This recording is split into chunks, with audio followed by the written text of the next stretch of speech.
Inclinemos nossa fronte para falarmos com Deus. Paizinho querido, Pai de amor, Pai de misericórdia, que nos céus habitas, nesse momento nós nos volvemos para Ti, com o intuito de meditar na Tua Santa Palavra e de orar, Senhor, pedindo que o Teu Espírito Santo interceda por nós e que eleve nossas preces até o Teu trono de graça. Perdoa-nos os nossos pecados, nos abençoe nos momentos desta meditação e cura a nossa alma, cura os nossos enfermos. Nós te pedimos em nome por amor de Jesus. Amém. O nosso texto é Mateus 10, 8.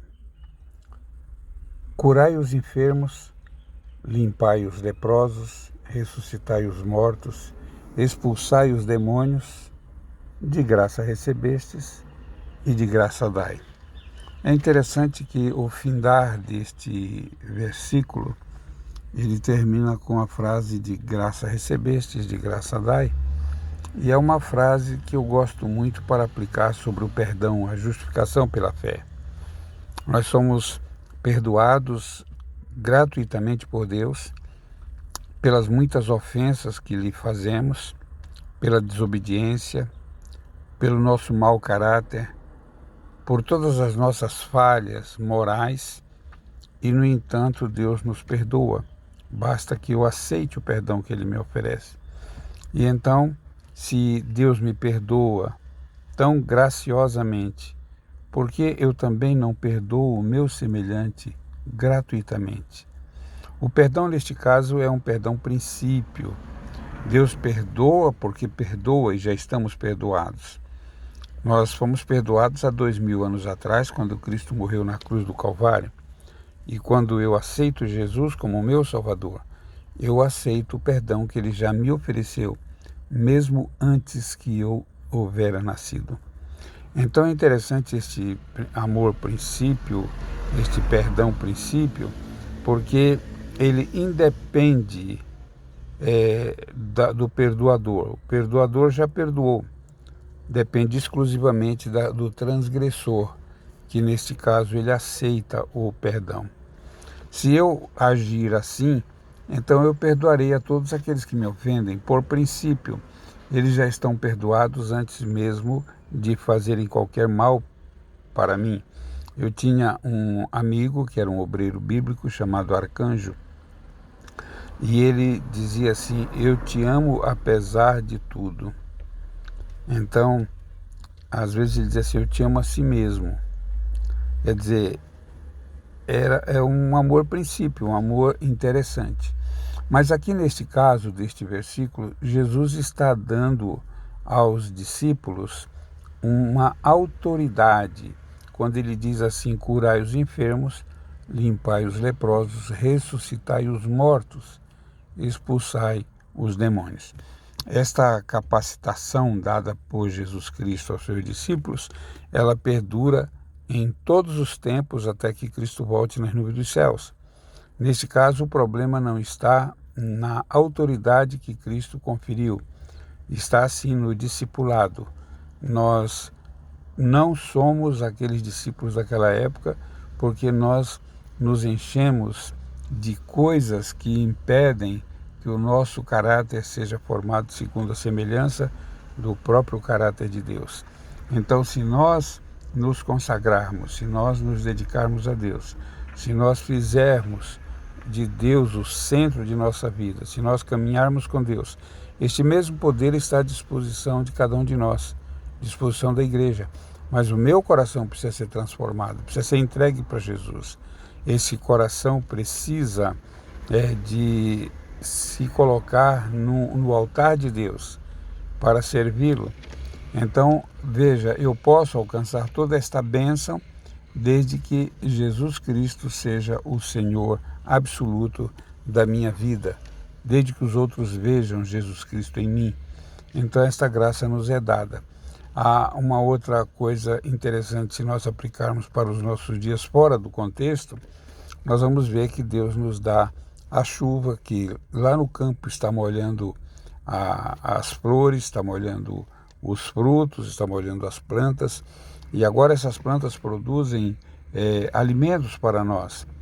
E então, embora eu tenha que trabalhar para ganhar o sustento, mas na verdade Deus me conferiu a bênção lá no campo, antes mesmo que eu trabalhasse, para que eu pudesse então adquirir aquilo que Ele já me deu de graça, que é a sustentação. Que Deus nos abençoe, que nós possamos entender que Deus tem planos para nós e depende exclusivamente da nossa entrega pessoal a Ele, de sermos pessoas de oração, pessoas que estudam a Santa Palavra de Deus, pessoas que se dedicam para o ministério, pessoas que não julgam o próximo, não criticam, não acham defeito em ninguém, pessoas cujos lábios são santificados e cujos olhos são gloriosos também. Eu quero contar uma pequena história, o Círculo do Amor. Ele quase não viu a senhora com o carro parado no acostamento, mas percebeu que ela precisava de ajuda. Assim, parou seu carro e se aproximou. O carro dela cheirava a tinta de tão novinho. Mesmo com o sorriso que ele estampava na face, ela ficou um pouco preocupada. Ninguém tinha parado para ajudar durante a última hora. Ele iria aprontar alguma? Ele não parecia seguro, parecia pobre e faminto. Ele pôde ver que ela estava com muito medo e disse: "Eu estou aqui para ajudar a madame. Por que não espera no carro onde está quentinho? A propósito, meu nome é Brian." Tudo bem que ela era um pneu furado, mas para uma senhora era ruim o bastante numa estrada no escuro. Brian abaixou-se, colocou o macaco e levantou o carro. Logo ele já estava trocando o pneu, mas ele ficou um tanto sujo e ainda feriu uma das mãos. Enquanto ele apertava as porcas da roda, ela abriu a janela e começou a conversar com ele. Contou que era de St. Louis e só estava de passagem por ali e que não sabia como agradecer pela preciosa ajuda. Brian apenas sorriu enquanto se levantava. Ela perguntou quanto devia. Qualquer quantia custaria muito pouco para ela. Já tinha imaginado todas as terríveis coisas que poderiam ter acontecido se Brian não tivesse parado. Brian não pensava em dinheiro. Aquilo não era um trabalho para ele. Gostava de ajudar quando alguém tinha necessidade e Deus já lhe ajudara bastante. Este era seu modo de viver e nunca lhe ocorreu agir de outro modo. Ele respondeu: "Se realmente quiser me reembolsar, da próxima vez que encontrar alguém que precise de ajuda, dê para aquela pessoa a ajuda que precisar." E acrescentou: "E pense em mim." Ele esperou até que ela saísse com o carro e também se foi. Tinha sido um dia frio e deprimido, mas ele se sentia bem, indo para casa, desaparecendo no crepúsculo. Algumas milhas abaixo, a senhora encontrou um pequeno restaurante. Ela entrou para comer alguma coisa, era um restaurante sujo. A cena inteira era estranha para ela. A garçonete veio até ela e trouxe-lhe uma toalha limpa para que pudesse esfregar e secar o cabelo molhado e lhe dirigiu um doce sorriso. Um sorriso que mesmo os pés doendo por um dia inteiro de trabalho, não pôde apagar. A senhora notou que a garçonete estava com quase 8 meses de gravidez, mas ela não deixou a tensão e as dores mudarem sua atitude. A senhora ficou curiosa em saber como alguém que tinha tão pouco podia tratar tão bem a um estranho. Então se lembrou de Brian. Depois que terminou a refeição, enquanto a garçonete buscava troco para a nota de $100, a senhora se retirou. Já tinha ido enquanto a garçonete voltou.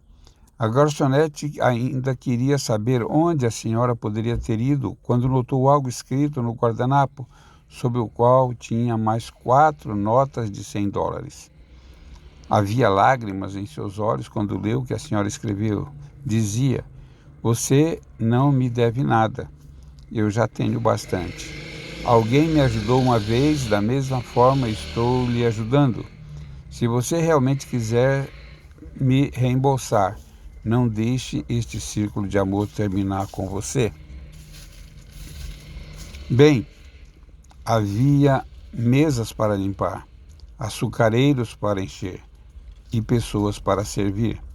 Aquela noite, quando foi para casa, deitou-se na cama. Ficou pensando no dinheiro e no que a senhora deixou escrito. Como pôde aquela senhora saber o quanto ela e o marido precisavam disso? Com o bebê para o próximo mês, como estava difícil.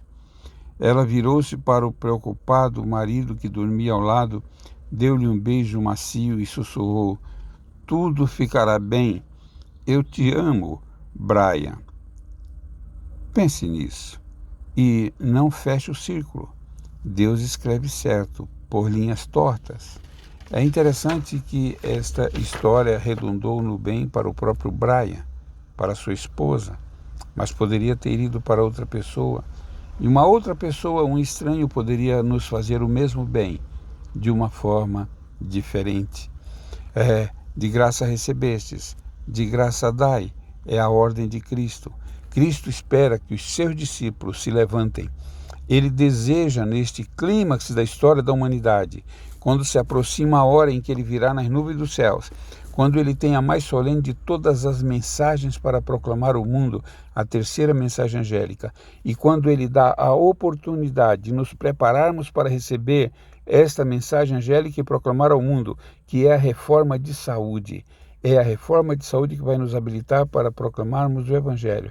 Nesse momento crítico da história da humanidade, quando as coisas estão piorando, quando o Espírito Santo já se retira da terra para muitas pessoas que estão fechando a porta da graça para si, ele espera que eu e você nos levantemos, que nós possamos empunhar a bandeira do Evangelho, que nós possamos ser cada dia mais semelhantes a ele. Você aceita o desafio de buscar ser cada dia mais semelhante a Jesus? Você aceita o desafio de entregar totalmente o seu coração e abraçar esta mensagem de reforma de saúde para você se preparar para receber o alto clamor do terceiro anjo e proclamar o Evangelho eterno? Você aceita? Oremos. Paizinho querido, Pai de amor que habitas nas alturas dos céus, como é gostoso saber que o Senhor tem planos para cada um de nós, que o Senhor delineou o caminho pelo qual nós devemos seguir. Nós temos diante de nós um desafio, fazer uma reforma de saúde, porque será o braço direito da terceira mensagem angélica que dentro de pouco tempo vai soar nos quatro cantos deste vasto mundo. Ó Senhor Deus, nos abençoes, unge-nos com sabedoria e humildade. Dá-nos sabedoria, ó Deus, para que nós sejamos vitoriosos em Teu nome. Nos abençoes. Cura, Senhor, os nossos enfermos. Cura aqueles que estão no leito de dor. Cura aqueles que estão sofrendo da doença espiritual. Ó Deus, essa doença é terrível. Pessoas que não conseguem entregar o seu coração totalmente para Ti. Vem curá-las, Senhor. Que o Teu Espírito Santo venha sobre elas e elas possam sentir a necessidade de andar contigo inteiramente. Nós te pedimos estas bênçãos em nome e por amor de Jesus. Amém.